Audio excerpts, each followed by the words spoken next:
Being playful always has been understood as irresponsibility. Yes? Do you know, right from your childhood and probably to your children also you're doing this, if they're just playful, you think it's irresponsible. The most responsible way to live is that you're playful with life. It's absolutely irresponsible to carry a long face and walk around in this planet. Yes or no? Isn't it absolutely irresponsible to walk around with misery? Yes? That's the most irresponsible thing you can do. So being playful is not irresponsibility.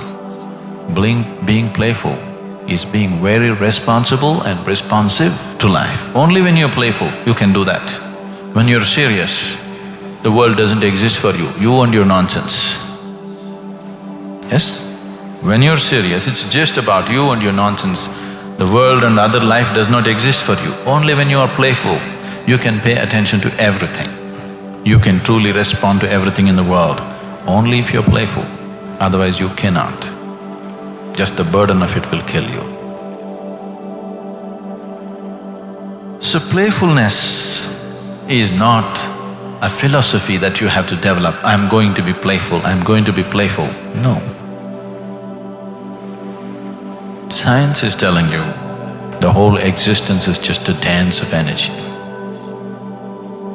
It looks like the forces that create this existence are always playful. Always in this culture, creation has been described as God's play. When they said God's play, many thinking people thought, oh, that fool is playing with my life, that's why all this misery. The forces of creation are constantly at play. If they stop playing, you're finished. Yes? All the basic forces within the body itself, they must be playing with full vigor. Only then everything is nice. If they stop playing or if they refuse to play, you're done, you're over. So playfulness not just in your attitude. This is not your attitude, this is the attitude of the Creator. This is the attitude of the creation. If you are in tune with the creation and the Creator, being playful is very natural. Only when you're not in tune with that, somewhere you got totally enslaved by the process of your mind, your thought, your opinions, your ideologies, your rights and wrongs, your moralities, then only you lost your playfulness. If you're in line with life, if you're in line with creation or Creator, you would naturally be playful. You have started ignoring the larger creation and become too attached to your petty creation which is happening here. That is why all playfulness is gone. If you're in line with the larger creation, there is no other way to be, you will be playful. Only if one is playful, such a person can truly grapple with the problems in the world without being affected by it and do his best about it. If he doesn't know how to be playful, those problems will just eat him up. The problems that exist in the world are not simple. If you try to grapple with them without the necessary playfulness in you, don't ever think you're going to solve the problem. You will just get gobbled up by the problem. That's all that'll happen. It has eaten up any number of people, isn't it so? Any number of people with good intentions, has it not swallowed? Has it not swallowed the problems of the world? Any number of people with very good intentions have just been licked up by the existing situations. You can only handle them if you're truly playful, otherwise everything will be trouble. If you maintain just a few hours of playfulness in a day about what you're doing, you will see even your physical body will start functioning so much better. Your sleep quota will come down And meditation becomes a natural process for one who is playful. Because the moment you are playful, you are not entangled with the things that you're doing. Once you're not entangled with it, you're not accumulating karma, you're doing yoga.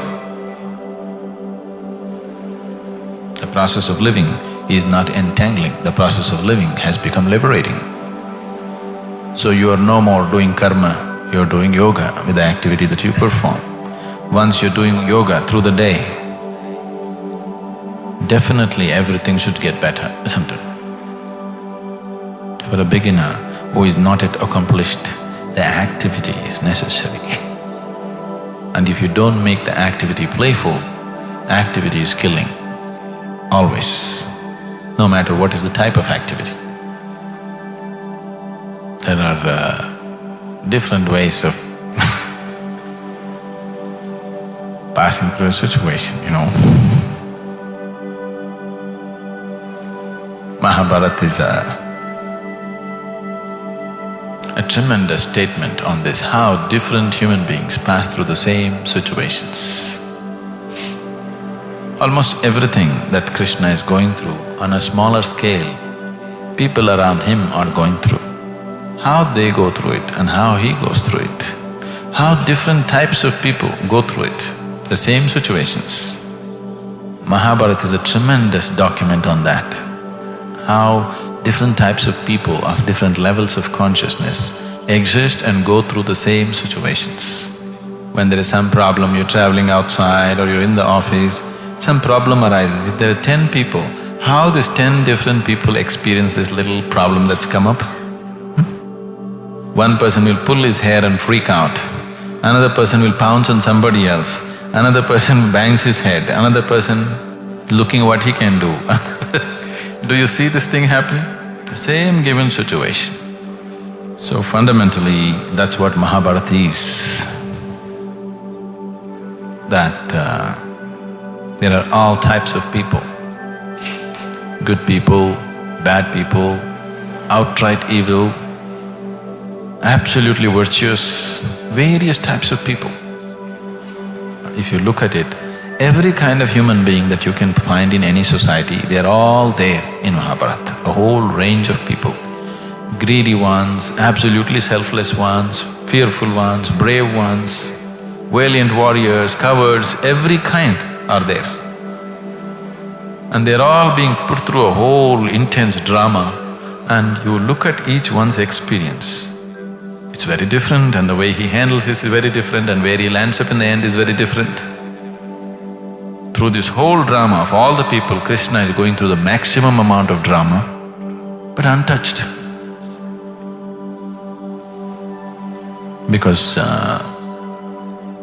he said, yogastaha kuru karmani. That means first establish in yoga and then act. If you act without establishing yourself in yoga, then your action will become an entanglement. It doesn't matter what you're doing. Simple things that people take up to do in their life. After all, for most of the people, 95% of the people in the world, all that they have taken up is just to earn something for their survival, procreate, bring up their children, that's it. Just for this small drama that they have picked up for themselves. They wanted it.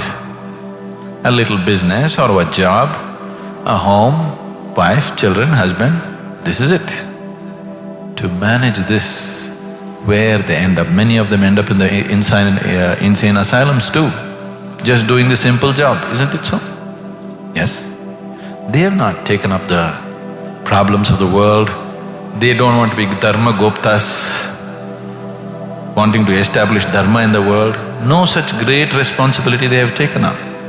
Just to earn their living, survive, procreate and die, which every creature on the planet does.